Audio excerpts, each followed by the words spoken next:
se aprende con aba, tamanho bot no kik, usa objeto sira. Bola bot no bola kik. Sepatu bot no sepatu kik. Baju bot no baju kik. Pasta bot no pasta kik. Uma bot no uma kik.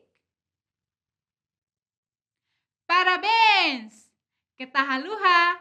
Aprende a identificar tamanho bot no kik e hanebede. Que tahaluha, like, share,